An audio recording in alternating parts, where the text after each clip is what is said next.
Hey guys, welcome back to World Mechanics. Thank you guys for watching and subscribing to the channel. Today will be super helpful video to any of you guys having a BMW 3 Series generation F30 F31.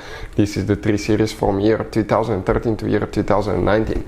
If you guys have one of those, you need to find where the fuse for the fuel rail pressure sensor is located. Stay with us, we'll explain where you can find it because it's extremely hidden, where you can buy cheap fuses, parts at a really good price, that way you do not waste your money, why it's important to test fuses and relays. All that will be covered absolutely free for your convenience. Make sure you stay until the end.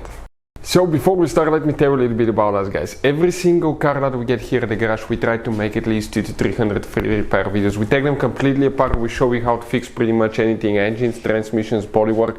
Why we do that? Because our mission in the shop is to save you as much money as we can. On this channel you will be able to find videos about every single fuse on that BMW relay. Let's say you're down the road, you're in the middle of nowhere and you blow a fuel injection fuse, you need to see where it's located.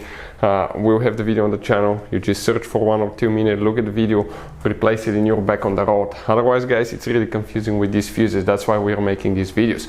If you need to buy any tools, parts for your BMW, fuses, relays at a really good price and quick shipping, check out the link in the description of the video below. We'll share it for your convenience. So let's start on it now. So the fuel rail pressure sensor fuse, let's explain where it's located on a 2013 BMW, guys, 3 Series right here. You guys have 4 different fuse boxes that are visible and you have 2 hidden ones that you don't know about it, guys. So we're going to talk about that in a second. The first fuse box, okay, is practically when you open the hood right in front of the windshield, you have a fuse box, main engine fuse box. You have a fuse box, okay, on the inside of the car, on the passenger side. You have 2 in the trunk, 1 under the cargo cover here, and then you have 1 on the side. But those are none of the fuse boxes that we need. Before we continue, let's explain why it's important to test fuses and relays.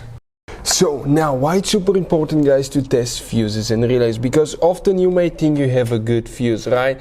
But it could be, guys, a bad fuse. Sometimes it's really hard to tell, it's hard to see. You have different kinds of fuses, and each one of those, guys, let's say you think it's a good fuse but it's actually bad, you may end up spending time, money on parts and repairs that you don't need. So always test fuses. It takes only a few seconds. We'll put a link to a special video that will teach you how to test fuses and how to test relays as well. Relays are easy to test, that way you can eliminate that possibility for something that's not necessary, guys. So check out the links, will be in the description of the video below.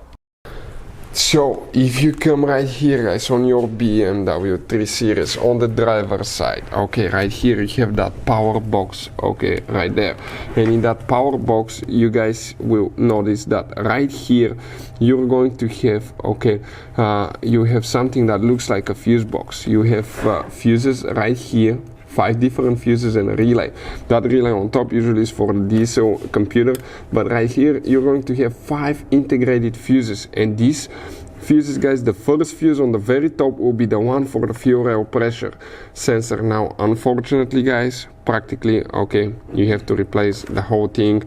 Some people took it apart and rebuild it. It's possible, but for most people the only way will be practically to replace the whole assembly right here.